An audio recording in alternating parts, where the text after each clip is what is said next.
আসসালামু আলাইকুম প্রিয় শিক্ষার্থীরা, কি অবস্থা সবার? আশা করি তোমরা সবাই ভালো আছো। তো আমি তোমাদেরকে আমার পার্ট 1 ভিডিও, এটা কিন্তু আমাদের পার্ট 2 ভিডিও, হ্যাঁ। পার্ট 1 ভিডিও আমি তোমাদেরকে সমন্বয় দাখিলার ইম্পর্টেন্স সম্পর্কে বলছি। সমন্বয় দাখিলা থেকে প্রত্যেক বছর তুমি যে কোনো পাবলিক বিশ্ববিদ্যালয় অ্যাকাউন্টিং এক্সাম দিতে যাবা, অবশ্যই সমন্বয় দাখিলা থেকে তুমি অবশ্যই এমসিকিউ পাবা। তো সেই কথা চিন্তা করে আমি স্টুডেন্টকে দেখছি যে স্টুডেন্টরা হচ্ছে সমন্বয় দাখিলাকে ভয় পায়। আসলে সমন্বয় দাখিলা কিন্তু অনেক ইজি একটা বিষয়। জাস্ট আমি চেষ্টা করছি যে অগ্রিম আয়, অগ্রিম ব্যয়, বকেয়া এবং বকেয়া ব্যয়, তো এই জিনিসগুলোকে আমি ইজিলি ডিফাইন করার জন্য চারটা চারটা পার্ট করছি। তার মধ্যে আমরা কিন্তু অগ্রিম আয় পার্ট 1 এ হচ্ছে অগ্রিম ব্যয় পার্ট 1 এ শেষ করছি। আমরা পার্ট 2 এ করব এখন হচ্ছে অগ্রিম আয় সম্পর্কে ডিসকাস করব। আমরা কিন্তু পার্ট 1 এ অগ্রিম ব্যয় নিয়ে ডিসকাস অলরেডি করছি। তো কি বললাম যে অগ্রিম ব্যয় কি? অগ্রিম ব্যয় হচ্ছে সম্পদ। আর অগ্রিম আয় কি? অগ্রিম আয়কে আমরা বলতেছি দায়। মাথায় রাখবা, কি বললাম? আয় তো আয়, আয়ের অগ্রিম কি? অবশ্যই দায়, মাথায় রাখবা। অগ্রিম আয় কি বললাম? আবার শোনো, অগ্রিম আয় হচ্ছে দায়। তো দেখো এখানে একটা লেনদেন দেওয়া আছে কি, যে 2025 নভেম্বর 1 তারিখ 3 মাস সেবা প্রদানের শর্তে অগ্রিম 3000 টাকা গ্রহণ। কি বললাম? যে 2025 নভেম্বর 1 3 মাস সেবা প্রদানের শর্তে অগ্রিম 3000 টাকা গ্রহণ। তো আমরা প্রথমে প্রাথমিক লিপিবদ্ধকরণটা দেখি, জাবেদায় আমরা প্রাথমিক লিপিবদ্ধকরণটা করি, হ্যাঁ। তো কি বলছে দেখো, আবার বলি, যে 3 মাস সেবা প্রদানের শর্তে অগ্রিম 3000 টাকা গ্রহণ। তাহলে কি হলো? আমাদের নগদ সম্পদ বাড়ছে, নগদান হিসাব ডেবিট, নগদ সম্পদ বৃদ্ধি পেয়েছে কত? 3000 টাকা। এবং কি হয়েছে? অগ্রিম আয়, অগ্রিম আয় হিসাব ক্রেডিট কত? 3000 টাকা। তো আমি তোমাকে কি বললাম যে অগ্রিম আয় কি? অগ্রিম আয় হচ্ছে দায় হিসাব। তাহলে আমাদের দায় বৃদ্ধি পাইছে 3000 টাকা। দেখো আমরা কি জানি, দায় বৃদ্ধি পেলে ক্রেডিট হয়, তো অবশ্যই দায় বৃদ্ধি পাইছে, অগ্রিম আয় হিসাব ক্রেডিট 3000 টাকা।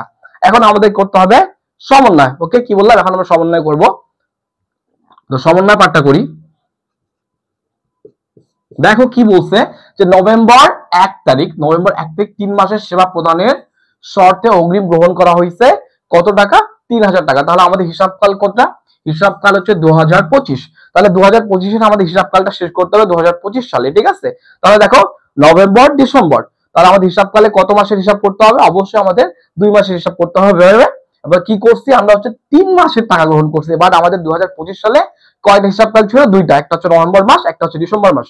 তাহলে এটাকে আমরা ক্যালকুলেশন করি। তাহলে কত আসতেছে আমাদের? যে 3 মাসের সেবা অগ্রিম প্রদান করা হয়েছে 3000 টাকা। তাহলে আমরা হচ্ছে সেবাটা করি, যে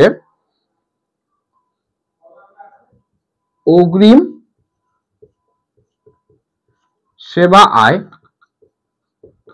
ডেবিট এবং সেবা আয় হিসাব ক্রেডিট। এখন কথা হচ্ছে আমরা টাকা কত লিখবো? টাকা কি 3000 লিখবো? অবশ্যই না। আমরা যেহেতু 2 মাসের টাকা সমন্বয় করছি, আমাদের 25 হিসাবকালটা আছে, অবশ্যই আমাকে 2 মাসের টাকা সমন্বয় করতে হবে। কেননা 2025 সালে আমরা দুইটা মাস পাইছি, একটা হচ্ছে নভেম্বর পাইছি, একটা হচ্ছে ডিসেম্বর পাইছি। ওকে, তাহলে কত টাকা লাগবে? আমাদের 2000 টাকা লিখতে হবে। 2000 ডেবিট, এটা হচ্ছে আমাদের ছিল ম্যাথ পার্টে, হ্যাঁ, যে আমরা হচ্ছে ক্যালকুলেশন করতেছি। এটা কিন্তু অনেক ইম্পর্টেন্ট, সমন্বয়টা কিন্তু অনেক বেশি ইম্পর্টেন্ট। এখন যদি অগ্রিম আয় সমন্বয় না করা হয় তাহলে কি হবে? অগ্রিম আয় যদি সমন্বয় না করা হয় তাহলে অবশ্যই আমাদের কি হবে? দায় বেশি দেখানো হবে, দায় বেশি দেখানো হবে এবং আয় কম দেখানো হবে। মাথায় থাকবে, যদি অগ্রিম আয় আমরা সমন্বয় না করি তাহলে হচ্ছে আমাদের দায় বেশি দেখানো হবে এবং আয় কম দেখানো হবে। তো চলো আমরা আরেকবার রিভাইজ করি, যে অগ্রিম আয় কি? অগ্রিম আয় হচ্ছে দায়।